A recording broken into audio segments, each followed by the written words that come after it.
Hi, Martin here.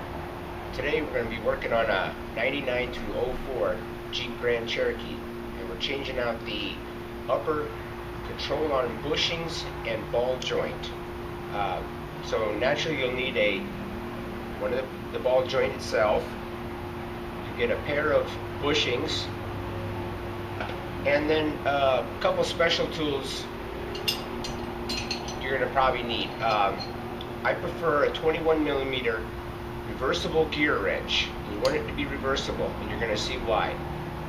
And then you also want a 21mm box wrench.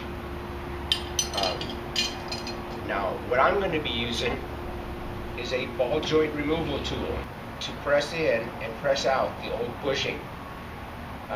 It's worked okay. And I used it because I wanted to save a few dollars. I don't have a 20-ton press anymore, and I didn't want to run down somewhere and pay someone to do it. Because actually, let's say you're going to go out and buy your bushings. You're going to spend like $18 a piece for them. So you're at $36. For $75, you can buy a brand new upper control arm with the bushings installed already. If you're from the Rust Belt, I highly recommend you do that. There's no sense fighting with an old rusty upper control arm trying to get those bushings out to press in new ones. Then for $75 you can buy one with bushings installed. You got yourself a brand new upper control arm, and all you got to do extra is buy the ball joint. And that's honestly the way to go. Now I'm going to show you the hard way for the guy that is stubborn, and that's me. And my vehicle is from Southern Nevada. Not a speck of rust on it anywhere. The control arm itself looks like it's brand new. But if I had it all over to do again, I would have just simply bought the upper control arm with the new bushings in it, and I would have been done in probably a matter of under 2 hours to install everything. Alright, well, let's get started. And one of the first things you're going to want to do is get your vehicle raised and supported. I got the front tire chalked, and get it up to where you can get comfortably underneath it and work on it. Alright, now these are the bushings that I'm looking to change out. You need to take out the whole control arm, and we're going to start by removing the hardware that is attached to it. I mean, you got the brake lines, there's the parking brake cable here, and we're just going to start by removing all of that, and then we'll remove these bolts here, the 15mm, these are 10, and the bolts that hold on the ball joint right there are 21mm.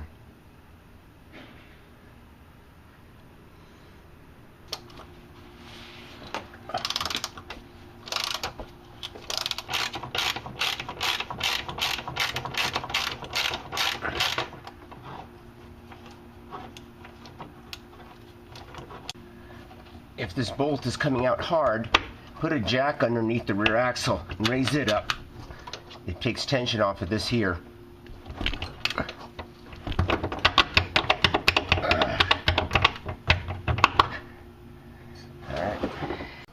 Alright, I got all the hardware removed here, the bolts for these cables and brake line.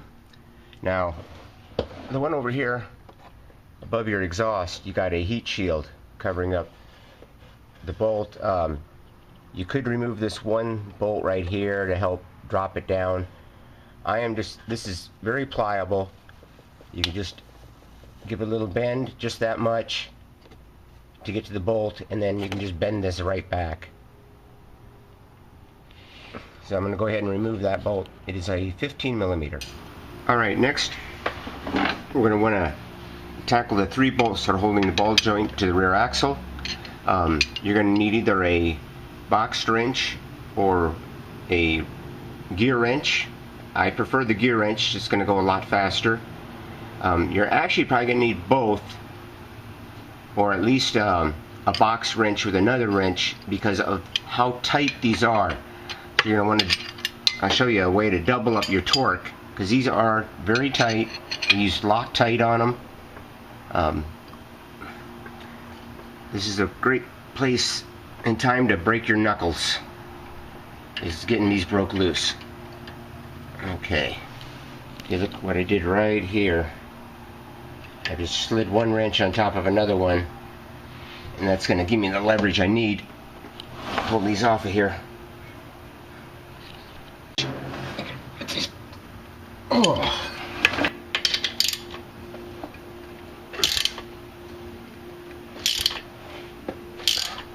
Yeah, they actually kind of fight you all the way because of the Loctite that they got on them. Another word of caution: if you are using a gear wrench, especially if it doesn't have a reversible on it, don't be wrenching this loose and then get yourself pinched up here at the top and realize, hey, I can't get my wrench out of here.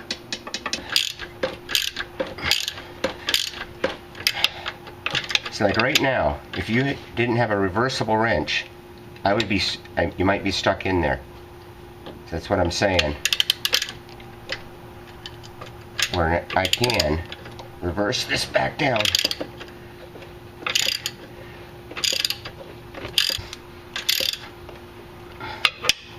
Alright.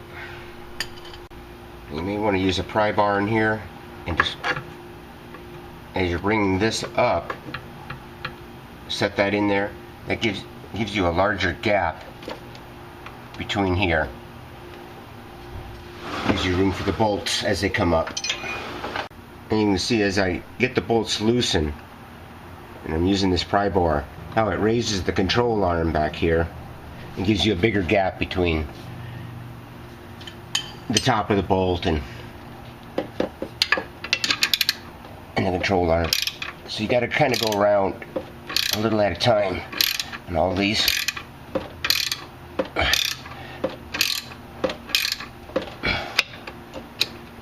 See, this is what I'm saying right here. If you didn't have a reversible, you might not be able to get this out of here. So now I can reverse it, go back down a few threads, and get it out of here. Now I'm going to go over here to the other side, to the other back one, while I'm applying pressure to this.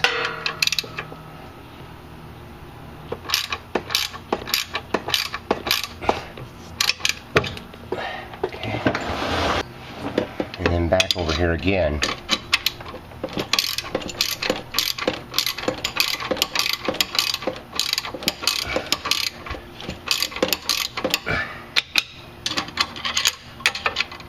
We're getting close. There we go.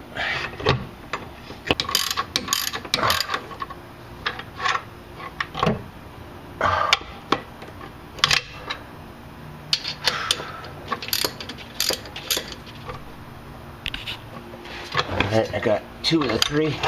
There we go.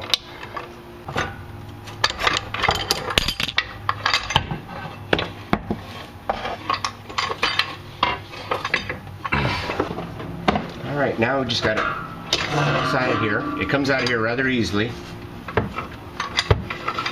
There we go.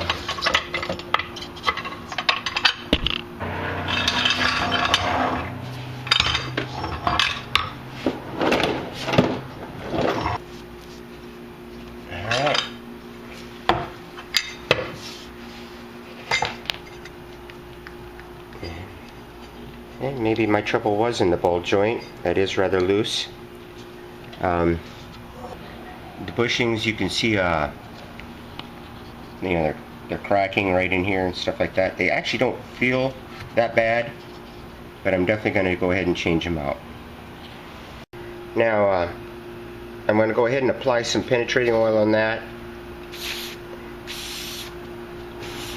Alright, takes the same 21mm wrench.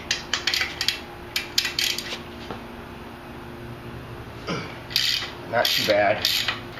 If the ball joint starts spinning on the end while you're taking this bolt off, you can put a wrench on the end of this.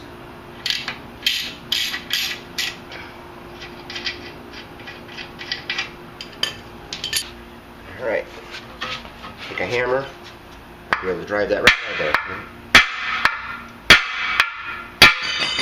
Just like that. Now what I thought I'd try, I don't have a press anymore, and you know, a lot of us don't. I mean, we could run down to maybe a brake shop or whatever, a place that's got a press, and have these pressed out and have the new ones pressed in. I got my ball joint removal tool here. I'm going to give that a shot and see if I can't press this out of here.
And it's definitely working. Every time it gets kind of tight. Give her some love taps on the end here. Oh yeah, I just drove it right down.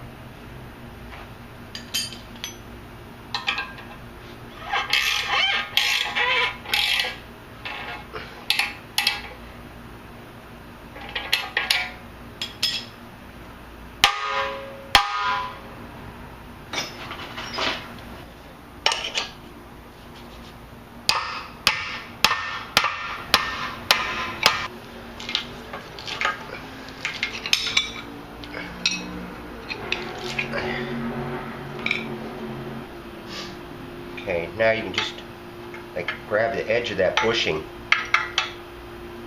probably drive it right out of there.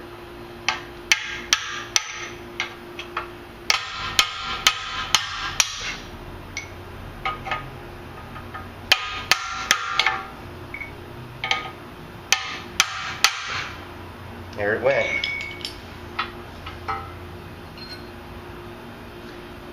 Okay. Okay, I found that these bushings are probably about 30 thousandths of an inch larger in diameter, it seems like, than the factory ones. So they fit extremely tight in these holes. So what I'm doing is taking a sanding drum on a drill and just sanding this out a little bit, you know, hopefully enlarge it 10 thousandths or more to get it closer to a more reasonable fit.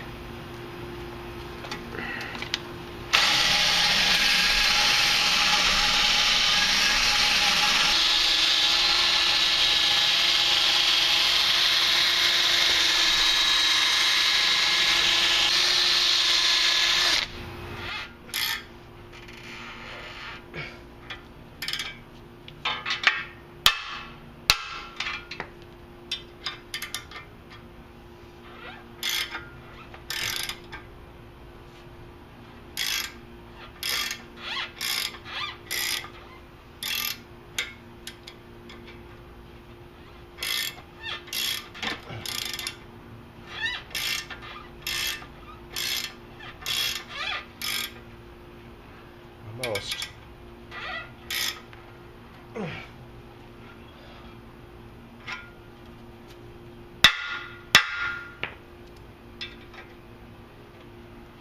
Oh.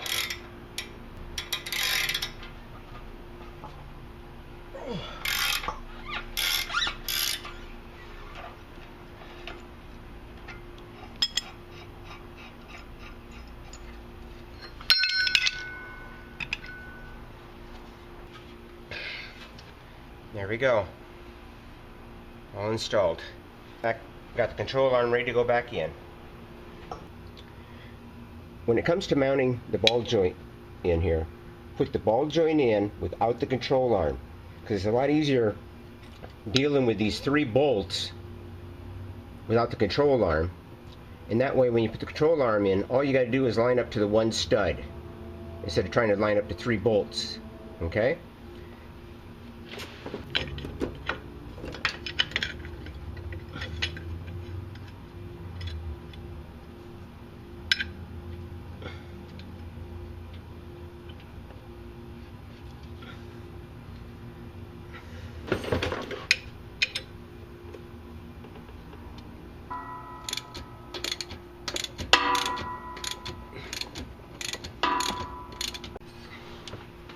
And then I torque them down with a breaker bar. I did not add any Loctite to them. They actually put up a fight all the way down anyway, so it seemed like the Loctite that was on there from the factory was sufficient. Put the control arm back in. Make sure you get it above the cables and lines. Don't worry about getting it hooked up there. We want to get the bushing side of it hooked up first.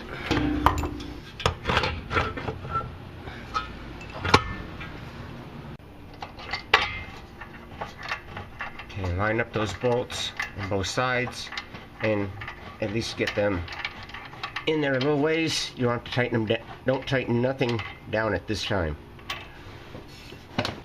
Well, I got real lucky here.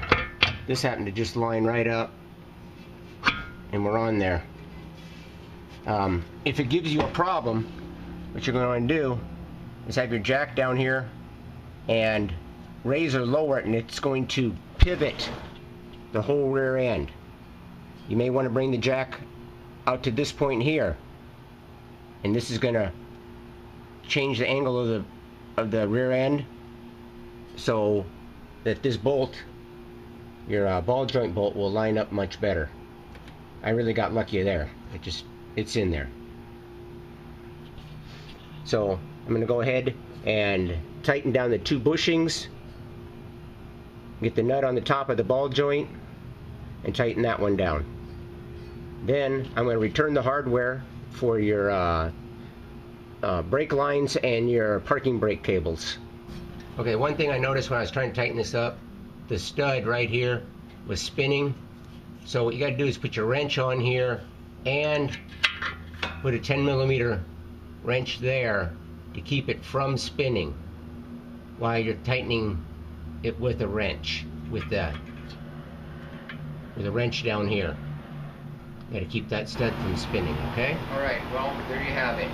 A little rough getting the bushings in and out of there. Personally, I wanted to buy a new control arm and just do it that way. I also wanted to show you the hard way of doing it. And that is definitely the hard way to do it. I hope you enjoyed watching it. Thanks for watching. Please subscribe.